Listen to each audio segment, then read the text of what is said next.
Now, where does this derive, these cultural practices? Well, Self's dystopian future, I would argue, draws very largely on the dispossession of a large part of the British former working classes, the unemployed and the unemployable, blighted in a post-Thatcherite world, who offer the cultural model for the barbarities of the future and its vocabulary. The future also reflects, in a curious fashion, a set of contemporary underclass realities described by Self in the burnt-out shells of men that's to be found in junk mail. Quote, on the marginalised estates of modern Britain, devastated by unemployment and economic deprivation, the traditional gender-based social distinctions have been fractured, with young unemployed men thrown back into the physical spaces normally occupied by women. They exercise their impotence in the form of internecine warfare. The burnt-out cars that litter these suburban landscapes are poignant symbols of male destruction as a function of male impotence. The Book of Dave is a kind of projection in terms of imagining what the reversal of this undermining of emasculated men of this class, where it might lead to. What trajectory would the nation take were they to become a dominant force again? Self-dystopia evokes a vision of extreme cultural and historical response, a projection of certain forces inherent in this and other fundamentalisms. There are secular extremists, as Self indicates with his inclusion of the tale of Fathers First, modelled upon Fathers for Justice, which is taken over by Barry Higginbottom or the Skip Tracer, under whose influence the group staged various acts in order to draw public attention to the plight of divorced fathers. A friend of Dave's, Gary Fucker Finch, is among those arrested for scaling and locking themselves to Tower Bridge. Despite a lucid interview, the Skip Tracer is revealed as a paranoid and obsessive, having amassed a fortune by pursuing mortgage defaulters in the early 1990s. His ex-wife, quote, his ex-wife was interviewed and her testimony was damning as to the Skip Tracer's shady financial dealings and his flirtation with the extreme right wing. However, such extremism still seems to be of a different order than that of which is motivated by the extreme religious beliefs.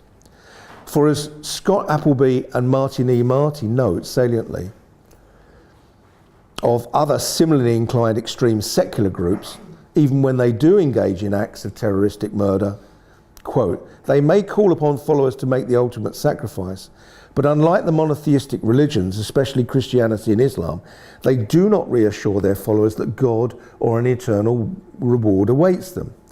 The absence of a truly, quote, ultimate concern affects how secular groups think about and carry out their missions, and their belief in heaven or paradise serves as a very different kind of framework for and legitimation for self-martyrdom in monotheistic religions. The future Book of Dave draws from this deranged text of origin and justifies the brutal and brutalizing set of social and ethical codes. Naturally enough, Taliban and certain strands of extreme Muslim come to mind. In the future, the reader follows the fortunes of youngster Carl Devish, the family name a contraction of that of Cal Devenish, Michelle's lover, Carl's biological father, who lives, Carl Devish, on Ham. I want to suggest that what Self responds to are certain cultural realities that if one thinks of them rationally, they appear either inane, that is downright silly, stupid or ridiculous, or even at times insane in terms of both being characterised or caused by madness and states of mind that prevent normal perception, behaviour and social interaction in individuals and groups and large social groups. His case in point here is the case of London Cabbie and their belief system, which is set in parallel to the more extreme adherence to Islam, which serve as a model for this post-apocalyptic world. Carl escapes to New London in search of his father, Simon, who has been sent there to be punished for heresy or flying. And he has returned unbeknown to Carl in secret with the knowledge that the religious texts that Dave wrote were recanted by him, which knowledge in the future constitutes itself a dangerous heresy.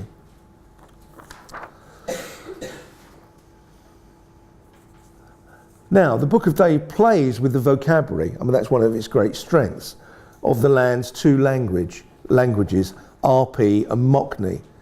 The latter is a mélange of London argot and contemporary cultural references and is somewhat redolent of Clockwork Orange.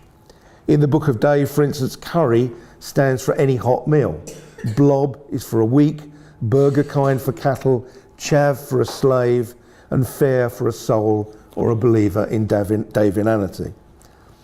This elaboration is impressive, but the comedy underlying the evolution of such a vocabulary serves to undermine the pomposity of the new religion. This extends to all the personal names in Ing and Ham in particular, for these are all adaptations of those who in the past were in Dave's orbit. And this is clearly a reflection of the naming practices in many Islamic cultures, which is being satirized. Is self-evidently ironic towards such fundamentalist beliefs, which are subject to his satirical gaze. Just the detail of women in divinity being forced to wear cloaky things, which is Dave's vocabulary. Equally, divinity is founded on the words of a single embittered man. And in terms of self-satiric vocabulary and the origins of the text, for Dave, one might read Muhammad together with many other deluded and dangerous prophets of the contemporary era, such as James Jones. So he's warning against the danger of not being rational in terms of allowing belief systems a purchase upon the world and not being challenged. The divine given word, in truth, articulates his anguish, Dave's anguish, and the certainties he has derived from the runs from the test of the knowledge. Hence, in depicting centrally many of humanity's worst impulses, self-reverses and mocks the process of such religions. Okay. How long have I got now? 10 minutes. 10 minutes, okay.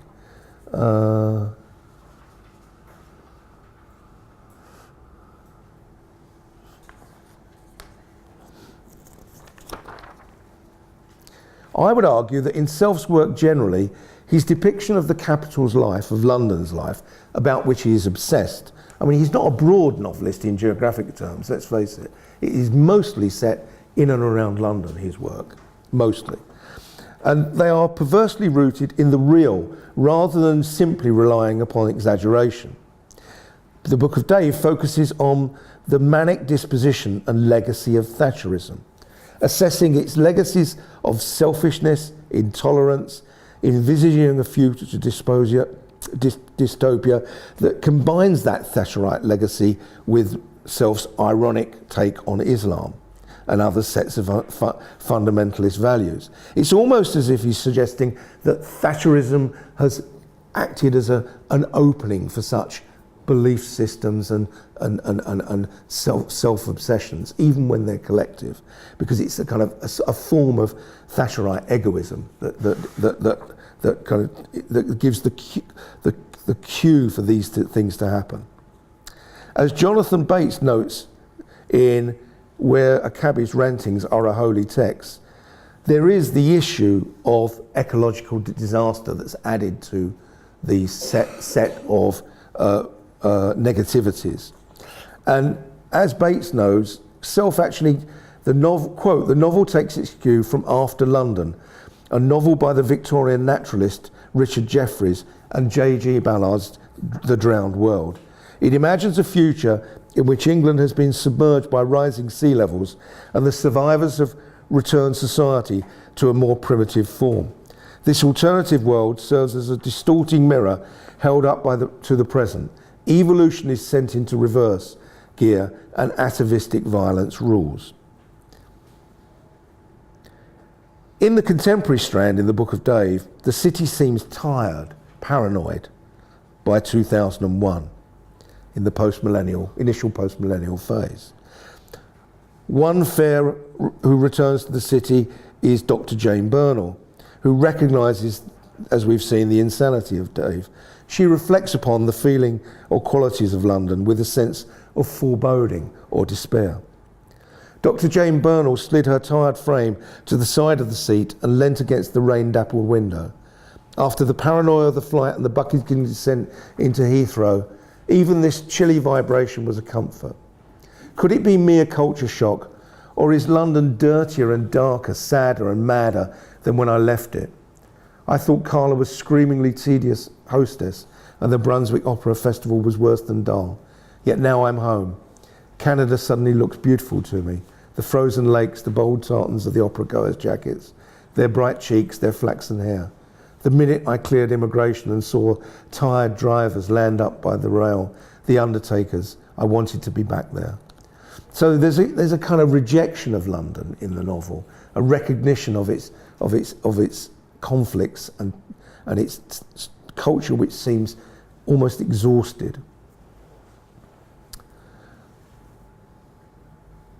And as Bates says, the chapters are, quote, written in the voice of Dave, and they offer just about the funniest and most depressing vision we could have of where we are here in England right now.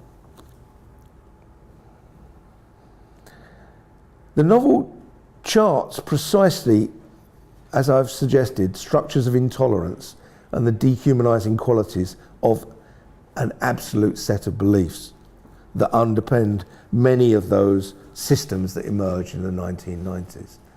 And this is just as true of Thatcherism itself, and obviously the kind of managerialism that followed under Blair in the kind of Blairite culture, where it becomes good to be greedy, becomes good to be dismissive of people that you feel are inferior to you.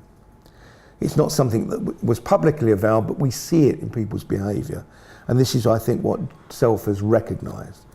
And I quote, "One has glimpses of such attitudes normalised by the system that emerged in the 1990s,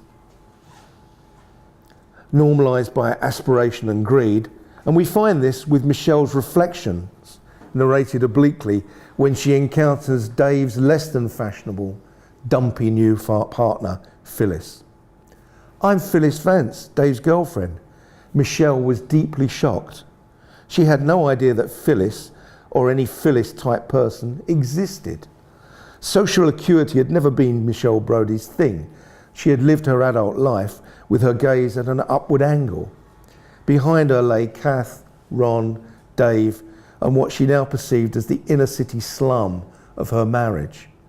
Cobbled alleys full of barefoot kids with rickets, fat boilers like Phyllis, hanging out laundry to soil in smutty air. And as Mullen adds, quote, there is another satire here of the confidence which with religious laws are made from misunderstood fragments from the distant past. But you can argue that Thatcherism is made from misunderstood fragments from the distant past, from Adam Smith, from a variety of sources, that make no sense in the contemporary world, and yet it's become a kind of creed in itself.